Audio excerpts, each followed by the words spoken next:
So does someone want to move a motion? Senator McKim. Thank you, Deputy President. I don't want to I beg your pardon, move an amendment. Move an amendment, but I do want to just follow up with probably Minister Cormann the matter that Senator Keneally was just asking about, which is the large number of people in Australia who are on temporary visas. It's about 1.6 million people, as I understand it. Could you first confirm, Minister, that there is the capacity under the amendments that you've just tabled for support to be provided to people who are in Australia and on temporary protection visas and for various reasons are not able to leave the country, or who actually live in the country but do not have access to income supports? So firstly, does that capacity exist under this amendment? And secondly, is it the government's intent to provide those people, many of whom are people seeking asylum, many of whom are New Zealanders living in Australia, many of whom are new permanent residents, and various other holiday visa holders, working holiday visa holders? Is it the government's intent, its policy intent, to provide a level of income support for those people?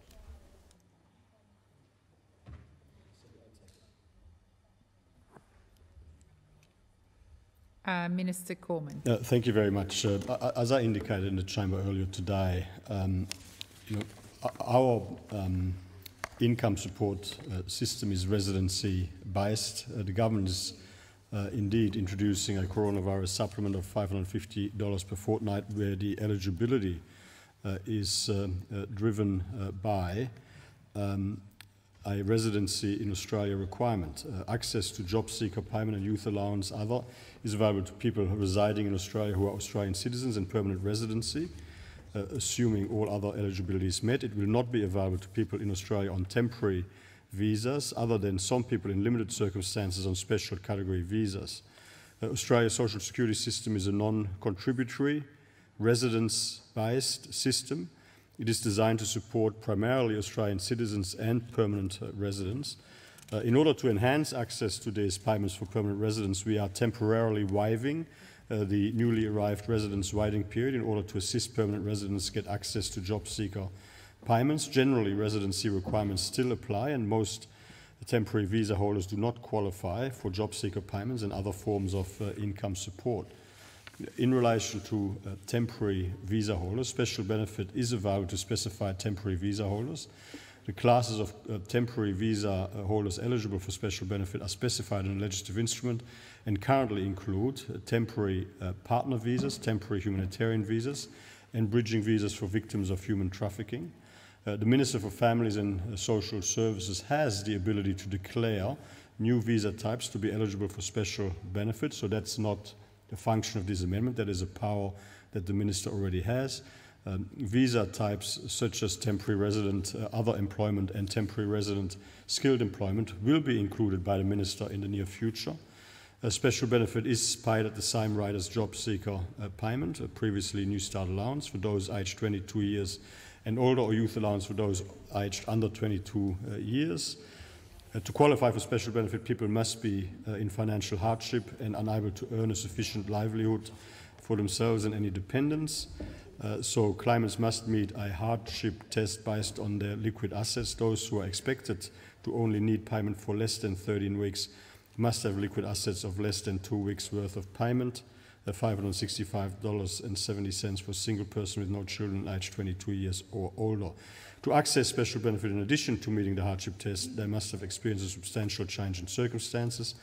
Special benefit has a stronger income test than other payments. Any income or in-kind support, e.g. free accommodation, is deducted dollar for dollar. Other payments have a tapered income test. The short answer is that we are not proposing to extend those arrangements to visa holders beyond newly arrived residents with permanent residency still serving their newly arrived residents' waiting period, and those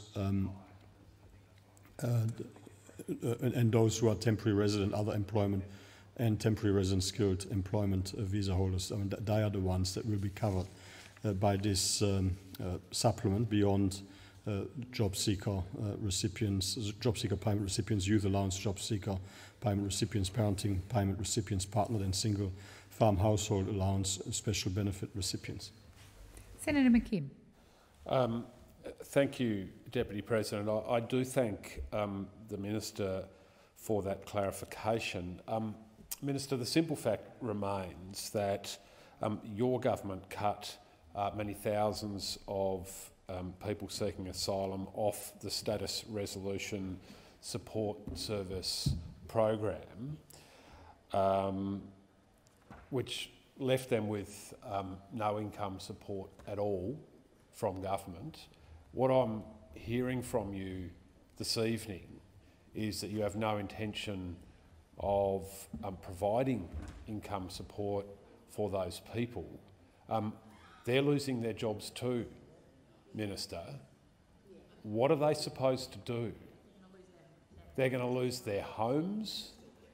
Do you expect them to be thrown out on the street? It is beyond belief, having cut them off the SSRS a few years ago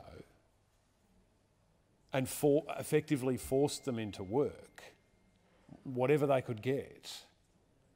Are they now to be left with no income at all and face homelessness and destitution, as well as their families and their children?